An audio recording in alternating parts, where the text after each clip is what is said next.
princesas não soltam pus. E o pai da Laura ficou pensando. E aí, respondeu com muita delicadeza para a Laura. As princesas também soltam pus. Até a Branca de Neve. Branca de Neve, por favor, será que a Branca de Neve também solta pus?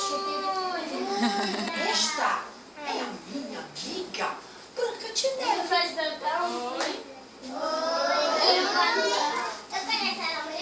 Ei, olha só.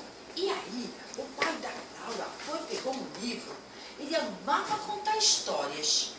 Levantou, olhou para Laura e disse.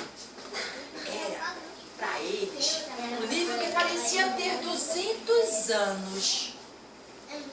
O que é isso, pai?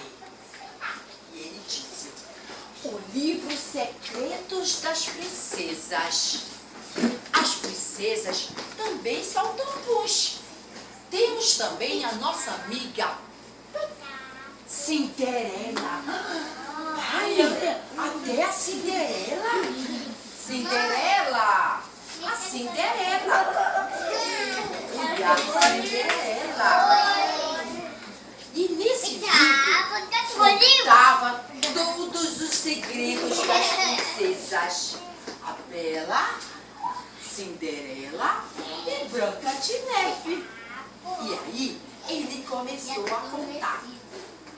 Pai, será que a Cinderela solta pum? O pai olhou o livro e falou, você lembra daquela